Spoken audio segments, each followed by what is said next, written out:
Dans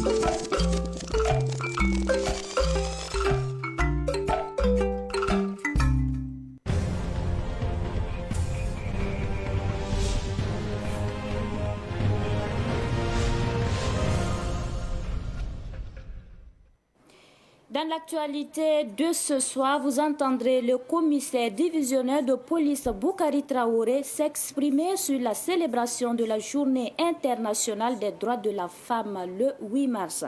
Une occasion pour certaines personnes de s'adonner à la consommation de l'alcool et des stupéfiants plutôt qu'à la valorisation de la gente féminine. Il invite la population à plus de vigilance lors de cette célébration. Et puis le Faso d'Anfani, ce tissu traditionnel made in Burkina Faso qui répond au sacrifice des cotonculteurs et des cotonniers burkinabés est menacé par la présence des fils contrefaits importés d'Asie. Face au danger, les acteurs interpellent les autorités sur la protection de ce tissu burkinabé qui fait la fierté du peuple burkinabé et éviter la destruction de la chaîne économique nationale. On en parle. Ce sont les principaux titres de cette édition. Mesdames et messieurs, bonsoir et bienvenue. Et nous débutons par cette information. Aujourd'hui, 6 mars, marque la journée internationale de la radio et de la télévision en faveur des enfants. Elle a été instituée par l'UNICEF en 1991. Elle vise à sensibiliser les médias à l'importance de promouvoir et de protéger les droits des enfants à travers leurs programmes. À cet effet, elle encourage les médias à diffuser des contenus de qualité pour les enfants, à les informer sur les droits, leurs droits, à les sensibiliser aux enjeux qui les concernent et à promouvoir leur participation dans les médias. Et puis je vous l'annonçais en titre, attention à la consommation exagérée des stupéfiants et alcool à l'occasion de la célébration de la Journée internationale de la femme. Les abus dans la consommation des drogues ne sont pas sans conséquences. Il engendre de nombreux accidents de la route, conduisant parfois à la mort. Le secrétariat permanent du Comité national de lutte contre la drogue appelle à plus de vigilance. Écoutons le commissaire divisionnaire de police Boukari Traoré, chef du département des études du SP du Comité national de lutte contre la drogue, au micro de Fatih Sankara. Cette journée du 8 mars, eh bien, c'est bien, on a dit que c'est la journée de la femme. Elle devrait être une journée de réflexion quant à la position même de la femme dans la société. Qu'est-ce qu'elles peuvent encore faire pour aider la nation à aller de l'avant, pour aider leur famille à aller de l'avant. Et également une introspection pour voir un peu depuis les différentes célébrations, quelles ont été les réflexions, qu'est-ce qui a été recommandé et qu'est-ce qu'elles ont pu mettre en œuvre pour permettre d'améliorer, je vais dire, leur image au sein de la société. Voilà. Donc, c'est vrai, on a dit que c'est une commémoration, c'est une célébration, ça s'accorde avec la fête.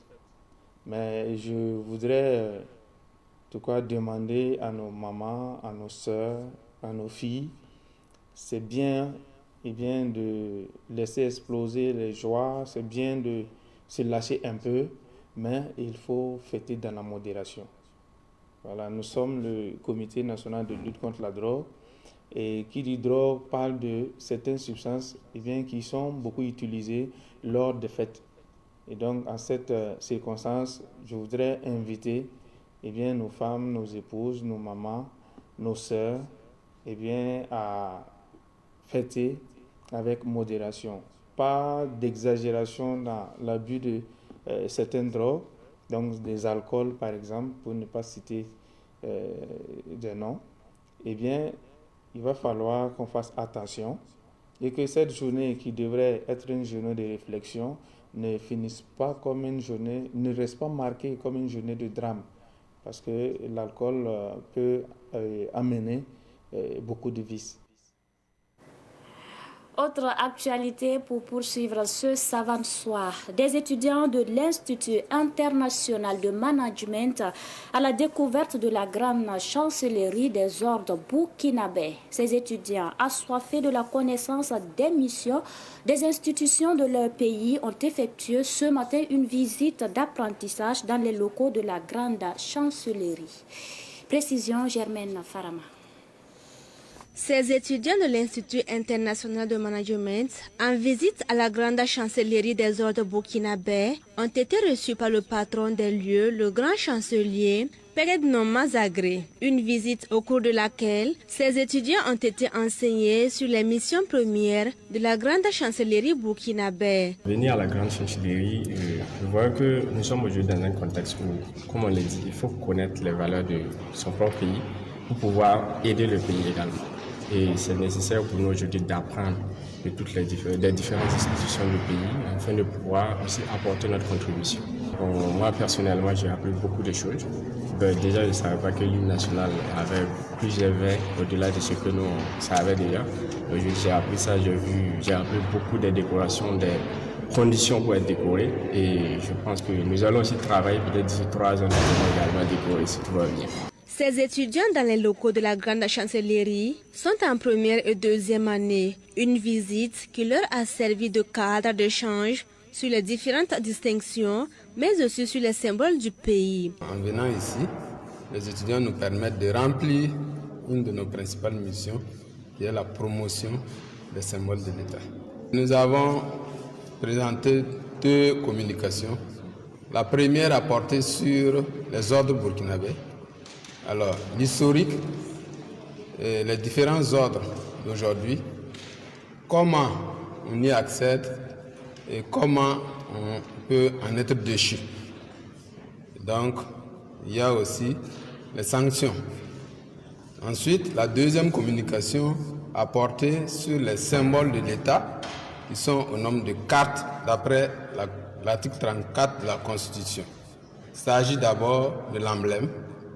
Il s'agit ensuite des armoiries, de l'hymne national et de la devise. La grande chancellerie des ordres burkinabés est une institution autonome rattachée à la présidence du Faso. Elle est dirigée par un grand chancelier nommé par décret présidentiel pour un mandat de 5 ans renouvelable une fois.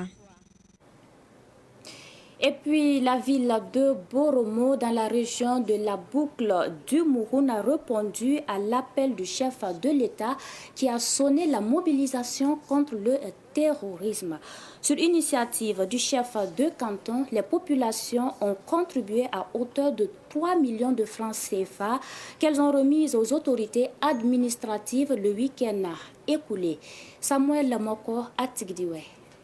Sous l'égide du chef du canton de Boromo, l'association des commerçants, la veille citoyenne et la population de Boromo ont répondu favorablement à l'appel du chef de l'État. Leur contribution à l'effort de paix se chiffre à hauteur de 3 millions en nature et en espèces. C'est notre façon de soutenir la transition parce que nous avons confiance, nous avons foi au président Ibé et son gouvernement. D'ailleurs, même c'est pour ça que tout le monde s'est engagé. C'est ça qui nous a réunis pour traduire en tout cas notre solidarité, notre soutien à la transition. Le haut-commissaire de la province des Balais, présent à la cérémonie, a tenu à exprimer sa reconnaissance au chef du canton de Boromo, Naba Perdouende en particulier, et toute la population en général. Pour le haut-commissaire de la province des Balais, l'œuvre de la population de Boromo est un acte patriotique. Je vais encore interpeller les populations que la donation ne se limite pas uniquement à ce don et que de continuer toujours à accompagner l'effort de paix pour que vite nous puissions chasser l'ennemi hors de nos frontières. La population de Boromo a bénéficié du soutien de la Fédération des associations Burkina Rempart. Le président de la fédération dit être aux côtés de tous ceux qui soutiennent la transition du capitaine Ibrahim Traoré. Nous avons constaté qu'à Boromo, la veille est de taille. Dès les premières heures, on a incité les jeunes depuis Tenkodoro à veiller à partir des villages, des communes, des provinces et des régions. Et Dieu merci, ça a vu le jour et que nous constatons qu'à Boromo, la veille est devenue 24 heures sur 24. La dernière fois, j'étais de passage aux environs de 13 heures. J'ai trouvé des jeunes groupés au niveau du rond-point. Et ce qui nous a motivé vraiment à installer un rempart au niveau de Boromo. Le Bureau national de la Fédération des associations Burkina Rempart a profité de sa présence dans la localité pour procéder à l'installation du bureau provincial de la Fédération dans les Balais.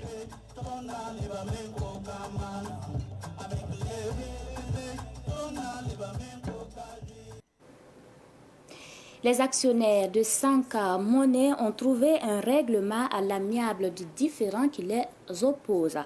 Bouraïma Namima est désormais l'actionnaire unique de 5 business. Les premiers responsables de 5 monnaies ont animé une conférence de presse pour annoncer la bonne nouvelle.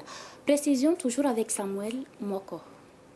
On avait déjà signé la convention de vente en décembre 2022 et qu'il y a eu des incompréhensions et qu'on s'est un peu chauffé sur les médias et tout. Cette hache de guerre est enterrée entre les actionnaires de 5 business. Les deux parties ont signé la convention de cession qui était la pomme de discorde. Aujourd'hui, avec les discussions que M. Namina et Jules Kadek Kaboré ont eues,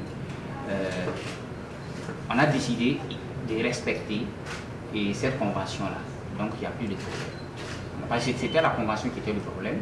Aujourd'hui, la convention n'est plus le problème. Voilà pourquoi nous avons accepté de signer tous les papiers aujourd'hui qui vont permettre à M. Namina de pouvoir utiliser 5. Et puis on a ajouté quelque chose, il faut ajouter quelque chose que M. Namina détient aujourd'hui 100% des 5. Dans une convention, il y a souvent des dates. Il y a juste un petit problème de communication. On a souvent ces problèmes-là. Si on donne le 5, et si à partir du 6, 7, 8, si vous n'avez pas pu honorer et que vous n'appelez pas aussi pour expliquer, vous savez que forcément l'autre va s'énerver. La justice est là pour solutionner. Donc nous sommes allés là-bas pour éclaircir certaines choses que nous-mêmes, que ce soit M. Namina ou nous, on ne comprenait pas. Et c'est là où on a trouvé les solutions et on est revenu au lieu de continuer avec la justice. On a décidé de ne plus aller en justice parce que nous sommes des jeunes, on peut résoudre ces problèmes entre nous. Le directeur général de 5 monnaies confirme réellement cette résolution du différend qui les opposait. Il précise d'ailleurs que les différentes parties ne vont pas se concurrencer. Il n'y a même pas de deux parties.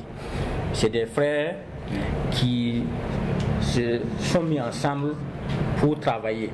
Donc il n'y a pas de raison pour qu'on se concurrence. Et ce qu'on peut faire, c'est travailler même à limite à contrecarrer les concurrents existants au lieu d'en créer d'autres. Le directeur général de 5 monnaies a exprimé sa reconnaissance à tous les Burkinabés qui ont déjà adopté 5 monnaies. Sada Zougmore et son équipe comptent bientôt aller à l'international pour conquérir davantage la clientèle. Dernier point de ce journal, le Faso d'Anfani, un patrimoine burkinabé, est aujourd'hui menacé par du fil venu d'Asie. Les Burkinabés sont interpellés sur l'utilisation du fil importé afin de préserver cette identité culturelle due au Burkina Faso. À ce sujet, on vous propose ce public reportage signé Ketoura Saint-Pouré.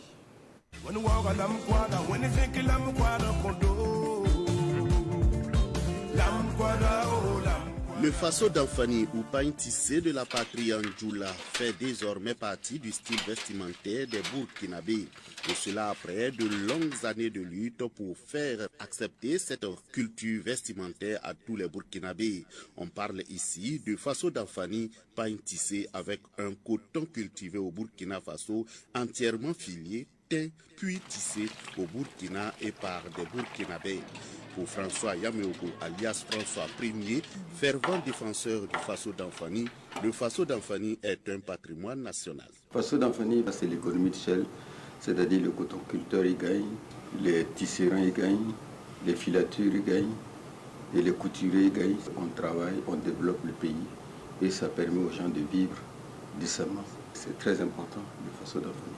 Les autorités burkinabées, conscientes de la plus-value culturelle et économique du Faso d'Anfani, ont pris des mesures de protection de cette identité vestimentaire propre aux Burkinabés.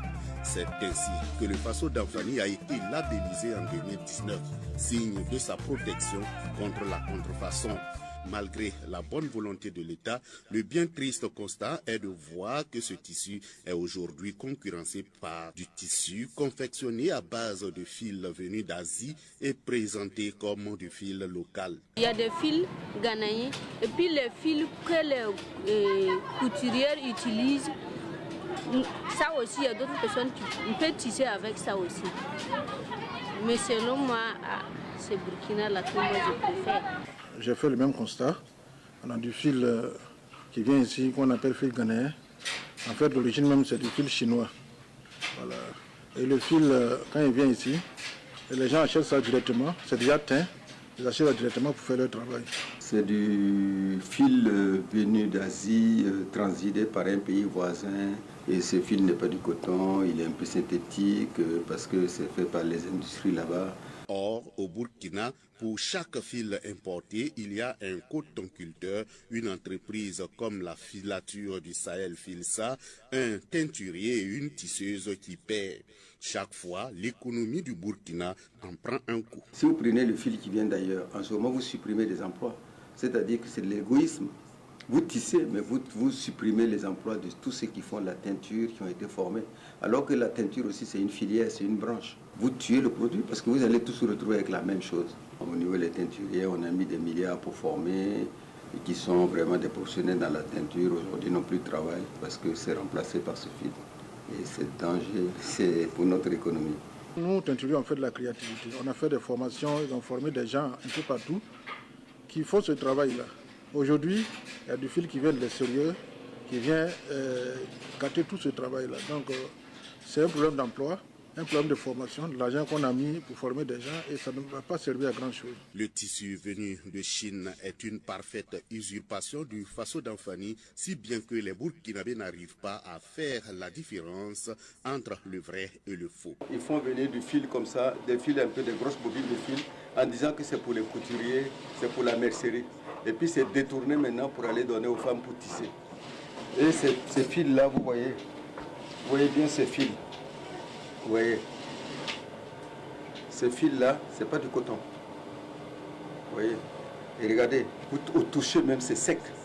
On voit bien que c'est pas du coton. Et le problème est que le consommateur, lui, il ne sait pas. Vous voyez, tout c'est pas le marché inondé de ça.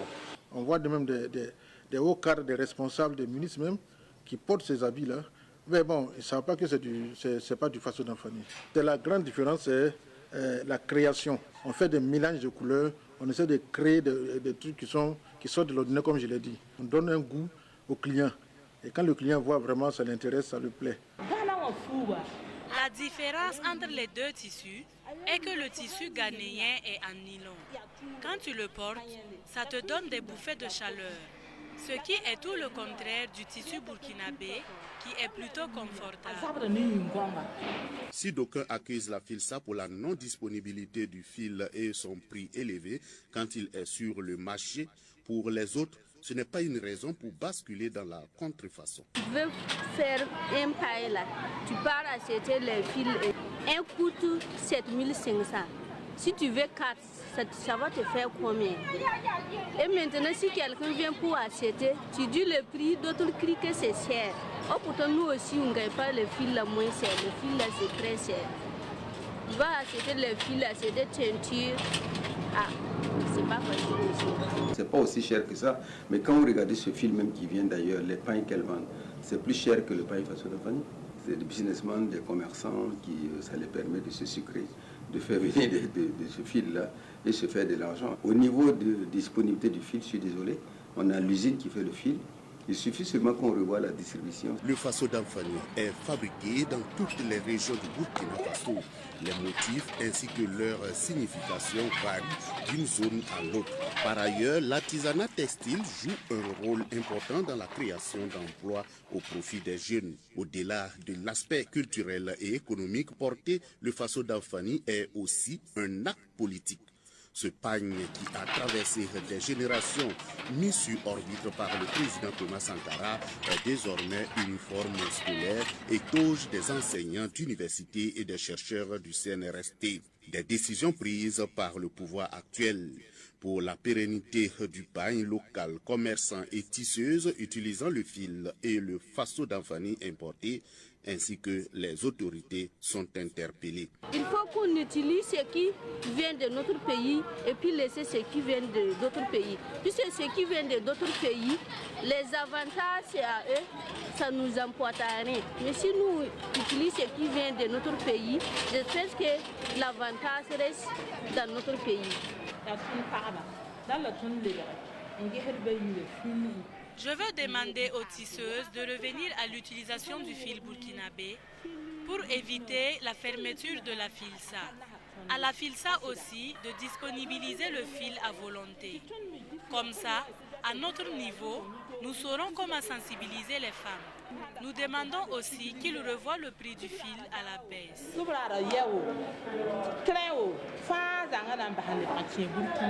Il doit avoir la conscience professionnelle. Être patriotique aussi, c'est de savoir qu'on doit consommer ce qui est burkinabé et respecter aussi le cahier des charges du Faso d'Anfani pour notre économie. Les autres, ils se battent, c'est l'économie de guerre. Ils se battent pour importer, pour occuper le terrain. Une fois qu'ils occupent le terrain, après c'est fini, notre économie serait plombée. Et je sais que c'est un cancer, il faut le soigner. La valorisation et la protection du Faso d'Anfani incombent à tous les Burkinabés. Pour que la chaîne du textile burkinabé se renforce, chaque Burkinabé doit y mettre du sien. Tous ensemble, disons non au fil synthétique importé pour préserver les emplois et assurer la souveraineté économique du Burkina Faso. C'est le nouveau cri de guerre des défenseurs du Faso d'Anfani labellisé. Et nous terminons en sport. L'Union des sports scolaires et universitaires, USUBF, saison 2023-2024, dans la région du centre a été lancée le 29 février dernier. C'était sur le plateau Omnisport de la Fédération burkinabé de volleyball à Ouagadougou. Nous en savons plus avec Ruben Wilson Kodio. La région du centre s'est hissée au sommet du podium lors de la saison dernière avec à l'actif 4 trophées, 15 médailles en or, 7 médailles en argent et 2 médailles en bronze. Cette nouvelle saison qui s'ouvre est placée sous le signe de la solidarité entre les différents acteurs de la région du centre. Nous attendons que tous les acteurs s'engagent, qu'ils mettent du fair play dans tout ce qu'ils sont en train de faire, parce que c'est un sport, le sport réuni, et le sport ne saurait diviser. Alors, nous demandons aux encadreurs, aux athlètes, de pouvoir s'engager fermement, parce que c'est un tremplin de développement, c'est un tremplin pour le développement des talents dans la région du centre. Pour cette nouvelle saison, 825 équipes de 93 établissements de la région prennent part aux compétitions. Au niveau des autorités en charge de l'éducation, on accorde une importance aux activités sportives. Je voudrais dire que le sport, c'est un moyen assez important de pouvoir permettre à ces acteurs, que sont les élèves, les étudiants, de pouvoir allier l'expression de ces talents à leurs études pour qu'ils puissent davantage se côtoyer et promouvoir un certain nombre de valeurs. Car comme on le dit très souvent, un esprit sain dans un corps sain. Ils devront considérer ces activités comme faisant partie de tout ce qui est mis en œuvre pour leur permettre de pouvoir réussir, en tout cas des études, dans les conditions qui sont des conditions favorables, mais aussi qu'ils puissent exploiter ces talents pour davantage construire leur avenir en se formant pour pouvoir être des valeurs sûres pour la nation. C'est dans ce sens que la représentante du gouverneur du centre invite tous les acteurs à s'y mettre pour la réussite des compétitions. Le sport est un puissant facteur de rassemblement, de frottement de la jeunesse, de discipline surtout. Donc il y a lieu d'encourager vraiment les élèves et les étudiants à s'engager beaucoup plus, voilà, et à allier leurs études au sport. Voilà, ça pourrait en fait les permettre d'aller beaucoup plus loin. Développer le sport au niveau des scolaires et universitaires aussi peut permettre en fait d'avoir une relève de qualité pour le pays. Pour la réussite de cette activité, nous allons inviter surtout les encadreurs des différents établissements à faire preuve d'un encadrement de qualité vis-à-vis des élèves et étudiants mais aussi à une collaboration étroite avec la direction régionale en charge des sports. Notons que l'innovation majeure de cette saison, c'est la division en 2 zones sportives dénommées zone nord et zone sud. Les finales sont prévues pour fin avril 2024. Voilà, c'est l'essentiel de cette édition. Merci pour votre constante fidélité. L'actualité continue sur Savane TV. Bonsoir.